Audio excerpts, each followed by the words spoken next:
And you say, Powers? I agree with you. You're the devil. Yeah, and you're wrong. There I go. No, I just couldn't. I disagreed with almost every word that came out of your mouth, actually. And let's take it step by step.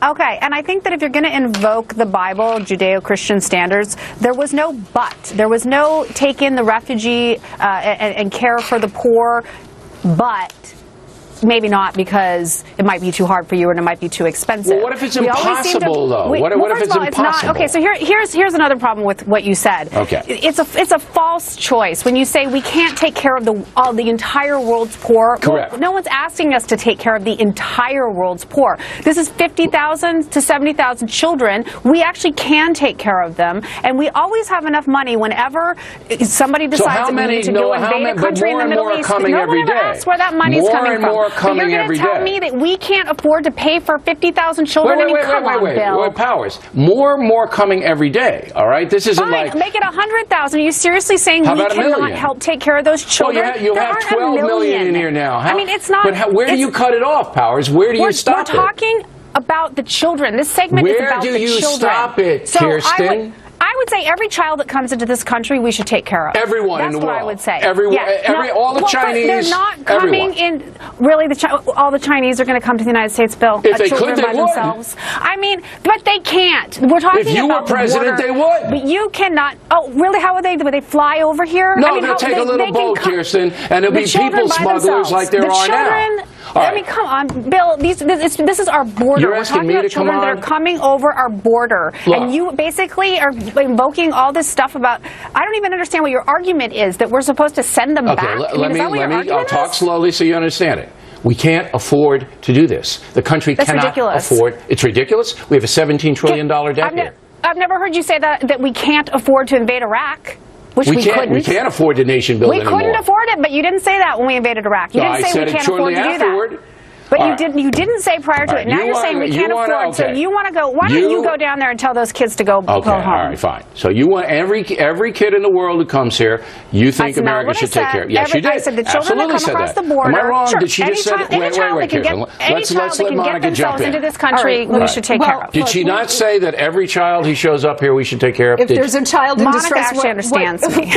What I heard you say, Kirsten, was that if there's a child in distress somewhere in the world, that we should accept them with open arms. And look, when you see these pictures, Bill, it's hard not to feel heartbreak for these kids. I feel terrible for them. I really do. But we are supposed to be a nation of laws, not a nation of anarchy and chaos. The United States is supposed to be a sovereign nation. We're not supposed to be a dumping ground, and we're also not supposed to be an international daycare center.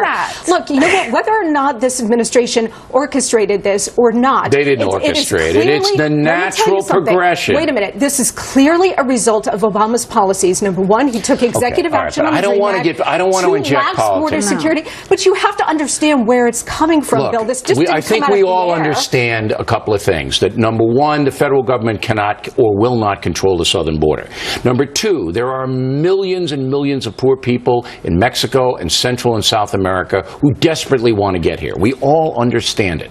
Kirsten believes that every child who is oppressed and poor, we should care for it. I say it's impossible economically to do it. We don't have the resources. It's not true that it's impossible economically to do it. You and I agree on this. We don't have the resources. The immigration system was collapsing before this chaos ensued. Now it's a complete overwhelming of the system where you're going to have absolute chaos. Now let me get back to Kirsten. Kirsten, I want you to deal with reality here. Texas and Arizona are now under so much siege that the federal government has to take children and sometimes their parents who come into Texas, fly them at taxpayer cost to Arizona and dump them there because Texas can't take any more. And you're saying you want more people to come, and these border states should handle it. Okay, you're doing what you always do. You've just completely changed the subject. This topic was on the children. Okay, we were having a very specific conversation about. No, you just said the families. No, the parents. These are people with parents. If there's a woman with a young child or a pregnant woman, they stay. They stay. Okay, but that's a different conversation. The conversation we're having is about the specific crisis of these children, and that you are maintaining that this country, the greatest country in the world, the beacon of hope to the world, cannot afford to take care of 50,000 children, Bill. I just can't even believe that you're making that argument. It's not going to stop at 50,000. I don't understand why you don't get that. Let's cross that bridge when we get to that. Well, and where are those children are coming here for a reason. These are children who are coming to this country because, no, they're fleeing violence. They're fleeing gang violence. This just didn't come out of thin air. This is a direct result of what this administration has done in creating this environment where these people are seemingly coming out of nowhere with these kids. And frankly, you know, we all say our heart breaks for the kids, and it does, but these children are being used to swamp the system.